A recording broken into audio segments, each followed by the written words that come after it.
Hello नमस्कार दोस्तों, स्वागत है आपका गुरुदेव एमएलटी क्लासेज में। मैं आपका दोस्त दीपक। आई होप आप सब ठीक होंगे।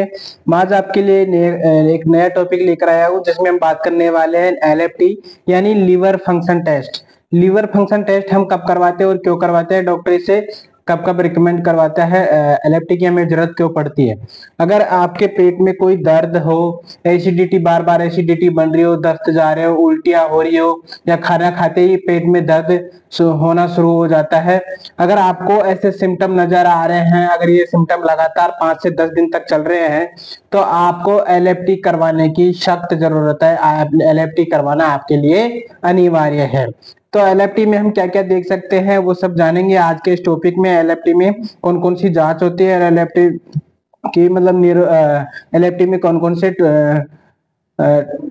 फंक्शन आते हैं और इनकी नॉर्मल रेंज क्या है, ये सब जानेंगे आज के वीडियो में। तो एलएफटी डॉक्टर कब करवाता है और एलएफटी क्यों करवाते हैं, एलएफटी करवाने के पीछे क्या कारण है।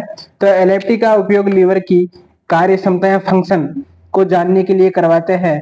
जब भी डॉक्टर एलएफटी करवाता है तो लीवर की जो कार्य क्षमता है, लीवर कितना काम कर रहा है और कितना नहीं कर रहा, उसके फंक्शन को जानने के लिए एलएफटी टेस्ट करवाया जाता है। और लीवर की डैमेज को जांचने के लिए भी इसका उपयोग किया जाता है कि लीवर की गुणवत्ता कितनी है, उसकी जानने के लिए भी हमें लीवर टेस्ट करवाना पड़ता है। अगर लीवर टेस्ट के फंक्शन की बात करें कि इसके अंदर कौन कौन से पैरामीटर आते हैं लीवर के अंदर तो लीवर के अंदर हम बात करें तो हमारे पैरामीटर आते हैं total bilirubin, direct bilirubin, indirect bilirubin, SGOT, SGPT, AST और एएलटी भी बोलते हैं हम। एसजीओटी और एसजीपीटी को हम एएसटी एएलटी भी बोलते हैं।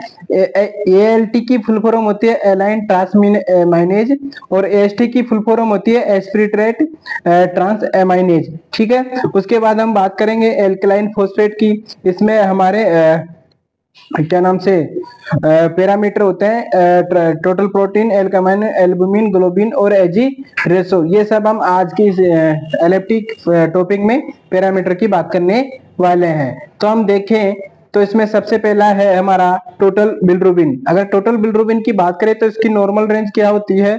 अगर टोटल बिलिरुबिन की बात करें तो इसकी नॉर्मल रेंज होती है 0.2 से लेके 1.2 mg पर डीएल होती है। ठीक है, अब हम टोटल बिलिरुबिन कब करवाते हैं। टोटल बिलिरुबिन हमारे जॉन्डिस के लिए करवाते हैं, पीलिया यानी जॉन्डिस यानी पीलिया, इसका मुख्य पता लगाने के लिए टोटल बिलिरुबिन टेस्ट करवाया जाता है। दूसरा है डायरेक्ट टेस्ट जिसको हम कॉन्जुगेटेड बिलिरुबिन टेस्ट भी बोलते हैं। ठीक है, ये कब करवाया जाता है, ये भी लीवर की मतलब लीवर में बिलिरुबिन को डिटेक्ट करने के लिए किया जाता है, जिसकी नॉर्मल रेंज कितनी होती है 0.0 से लेकर 0.30 mg पर डीएल होती है। ठीक है, इसका कार्य क्या है कि लीवर की जो प्रोसेसिंग क्षमता दिखाता है।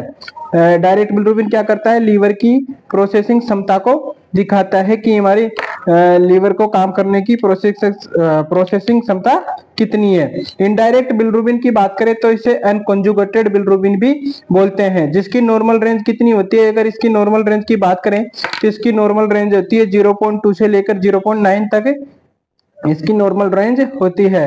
ये इनडायरेक्ट बिलिरुबिन क्या करता है, आरबीसी ब्रेकडाउन का परिणाम दिखाता है, यानी कि आरबीसी को जो हमारी रेड ब्लड सेल्स होती है उनको तोड़ने का काम करता है। कौन करता है, इनडायरेक्ट बिलिरुबिन। अगर इनडायरेक्ट बिलिरुबिन अगर बॉडी में ज्यादा है या बढ़ा हुआ है तो ये क्या करता है, आरबीसी को ब्रेक डाउन करता है। ठीक है, हम बात करें एसजीओटी एएसटी की, तो अगर इसकी बात करें नॉर्मल रेंज की, हमारी एसजीओटी की नॉर्मल रेंज कितनी होनी चाहिए, 5 से लेकर 40 यूएल होनी चाहिए। अगर हमारा एसजीओटी बढ़ा हुआ है तो ये क्या दिखाता है कि लीवर में कोई मतलब इन्फ्लामेशन या सूजन है, और हार्ट मसल से संबंधित भी पता लगाया जाता है एसजीओटी टेस्ट से। ठीक है, एसजीपीटी टेस्ट की बात करें तो एसजीपीटी टेस्ट की हमारी नॉर्मल रेंज होती है 5 से 45 यूएल। ठीक है, यूएल। और इसका एसजीपीटी का टेस्ट क्यों करवाते हैं, क्योंकि लीवर सेल डैमेज का मुख्य सूचक है। अगर हमारा एसजीपीटी बढ़ा हुआ है तो ये लीवर सेल डैमेज का पता लगाने के लिए किया जाता है कि हमारा लीवर सेल डैमेज हो रखा है या लीवर सेल बढ़े हुए हैं। ठीक है, एल्केलाइन फॉस्फेट यानी एएलपी, एल्केलाइन फॉस्फेट की अगर बात करें तो इसकी नॉर्मल रेंज कितनी होती है, 40 से 120 यूएल होती है। हम एल्केलाइन फॉस्फेट एसजीपीटी एसजीओटी को यूएल में देखेंगे, ठीक है, यूएल में मापते हैं। अगर एल्केलाइन फॉस्फेट की बात करें तो 40 से 120 क्या होती है, इसकी नॉर्मल रेंज होती है। एसजीओटी एसजीपीटी की कितनी होती है, 5 से 45 होती है, ठीक है। अगर एल्केलाइन फॉस्फेट की बात करें तो ये बाइल डक्ट या बोन डिसऑर्डर में बढ़ता है। अगर हमारे ब्लड में बाइल डक्ट या बोन डिसऑर्डर हुआ है, हमारे कोई बोन डिसऑर्डर है, तब जाके एल्केलाइन फॉस्फेट बढ़ा हुआ दिखता है। तो अगर टोटल प्रोटीन की बात करें तो टोटल प्रोटीन की नॉर्मल रेंज की तो ये हमारी 6 से 8 ग्राम पर डीएल होती है। टोटल प्रोटीन को हम ग्राम पर डीएल में मापते हैं, ठीक है। अगर हमारा टोटल प्रोटीन में अगर बढ़ा हुआ है तो ये लीवर की प्रोटीन सिंथेसिस क्षमता का पता लगाने के लिए इसका टेस्ट किया जाता है। टोटल प्रोटीन कब किया जाता है कि लीवर की जो प्रोटीन की सिंथेसिस क्षमता है, यानी कि प्रोटीन बनाने की जो क्षमता है, उसको डिटेक्ट करने के लिए टोटल प्रोटीन टेस्ट किया जाता है। अगर बात करें एल्बुमिन की, तो एल्बुमिन की जो हमारी नॉर्मल रेंज होती है वो कितनी होती है, 3 से 5 ग्राम पर डीएल होती है। एल्बुमिन की नॉर्मल रेंज कितनी होती है, 3.5 से लेके 5.0 ग्राम पर डीएल होती है। एल्बुमिन टेस्ट कब करवाते हैं या किसका डिटेक्ट किया, किस चीज का पता लगाने के लिए किया जाता है, तो एल्बुमिन टेस्ट ब्लड में प्रोटीन बैलेंस रखता है, ब्लड में प्रोटीन बैलेंस रखता है नहीं, उसके लिए टेस्ट डिटेक्ट करवाया जाता है। अगर बॉडी में एल्बुमिन कम या ज्यादा है तो हमारा जो प्रोटीन है वह इनबैलेंस हो रहा है, ठीक है। एल्बुमिन बॉडी में प्रोटीन को बैलेंस रखने का काम करता है। आगे बात करें ग्लोबुलिन की, तो ग्लोबुलिन की जो नॉर्मल रेंज होती है 2.0 से लेके 3.5 ग्राम पर डीएल होती है।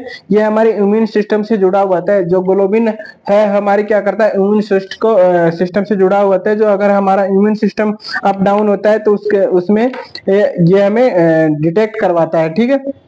अब बात करें हम LFT recommended, when LFT is recommended, यानी कि एलएफटी हमें कब करवानी चाहिए। एलएफटी हम कब कब करवा सकते हैं, एलएफटी करवा सकते हैं पीलिया के लक्षण में। अगर हमें पीलिया हो रहा, आंखें पीली हो रही हो, नाखून पीले हो रही, ये सब क्या है, बिलिरुबिन के सिम्टम साइन है।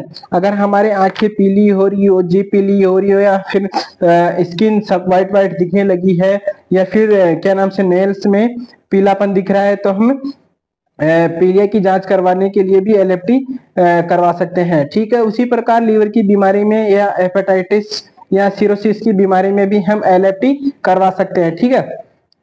या फिर किसी भी प्रकार की दवाओं के लेने से हमारा लीवर बढ़ जाता है, या लीवर में गैस बनने लगती है, पेट में दर्द रहने लगता है, तब भी हम इसको लीवर की जांच को करवा सकते हैं, ठीक है।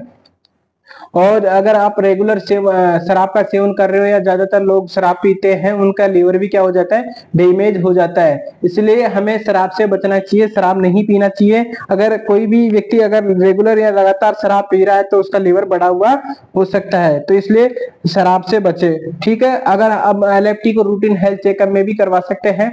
एलएफटी को हम जैसे भी किसी भी प्रकार के लिए खुद से देखने के लिए भी हमारा लीवर बढ़ा हुआ है कि नहीं है, तो उसके लिए भी हम एलएफटी को रूटीन हेल्थ चेकअप में करवा सकते हैं, ठीक है।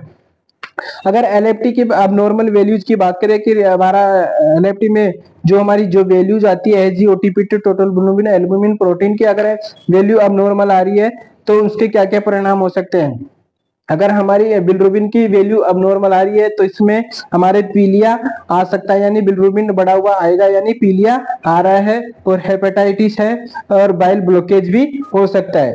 अगर हमारा एसजीपीटी बढ़ा हुआ आ रहा है, अगर एलएफटी की जांच में हमारा एसजीओटीपीटी बढ़ा हुआ आ रहा है, तो इसका मतलब है कि लीवर में कोई डैमेज या इन्फ्लामेशन है, हो सकती है लीवर में कोई सूजन हो सकती है, लीवर में कोई डैमेज हो गया है। इसके लिए भी हम एसजीओटीपीटी लीवर बढ़ा हुआ आ जाता है, ठीक है। अगर हमारा एल्केलाइन फॉस्फेट बढ़ा हुआ आ रहा है तो एएलपी यानी एल्केलाइन फॉस्फेट अगर ये बढ़ा हुआ आ रहा है तो बॉडी में बाइल डक्ट या ब्लॉकेज या बोन डिजीज हो सकती है। अगर हमारा एल्केलाइन फॉस्फेट बढ़ा हुआ आ रहा है तो क्या क्या हो सकता है, बॉडी में बाइल डक्ट हो सकते हैं, ब्लॉकेज हो सकते हैं, और बोन डिजीज हो सकती है, ठीक। अगर हमारा एल्बुमिन कम आ रहा है, अगर हम LFT करवाने पर हमारी जो एल्बुमिन की जो वैल्यू आती है, नॉर्मल वैल्यू आती है, अगर वो कम आ रही है तो लीवर फेलियर या किडनी रोग संबंधित हो सकता है। अगर एल्बुमिन कम आ रहा है तो क्या क्या हो सकता है, अगर एल्बुमिन की वैल्यू कम आ रही है तो लीवर फेलियर हो सकता है और किडनी डिजीज हो सकती है। ठीक है, पेशेंट नॉलेज की जो टिप्स है वो मैं बता दूं कि टेस्ट करवाने के लिए हमें 8 से 12 घंटा मतलब फास्टिंग रहना होगा, यानी खाली पेट टेस्ट करवाने से बेस्ट रिपोर्ट आ सकती है। ठीक है, हमें टेस्ट करवाने से पहले ये जान ले कि अगर आप टेस्ट करवाने जा रहे हैं लेबोरेटरी में तो शराब नहीं पीनी है, किसी भी प्रकार की दवा नहीं लेनी है और कोई भी हेवी फूड नहीं खाना है। हेवी फूड जैसे फास्ट फूड हो गया वो नहीं खाना है अगर आप टेस्ट करवाना चाहते हैं तो। ठीक है, और क्या नाम से ठीक है, ये सब हम LFT के अंदर देखेंगे। तो अगर आप आई होप आपको ये टॉपिक समझ में आया हो तो ये स्क्रीनशॉट ले सकते हैं। LFT आपके लिए काफी मोस्ट टॉपिक हो सकता है। अगर आप नॉर्मल चेकअप कर लिए भी नॉलेज ले सकते हैं, इसमें हमारी नॉर्मल वैल्यूज है और लीवर कब कब बढ़ सकता है, ये सब हम इसके बारे में जाने। आई होप आपको ये टॉपिक समझ में आया होगा। अगर ये टॉपिक आपको अच्छा लगा तो वीडियो को शेयर कीजिए, लाइक कीजिए, सब्सक्राइब कीजिए। धन्यवाद, जय हिंद।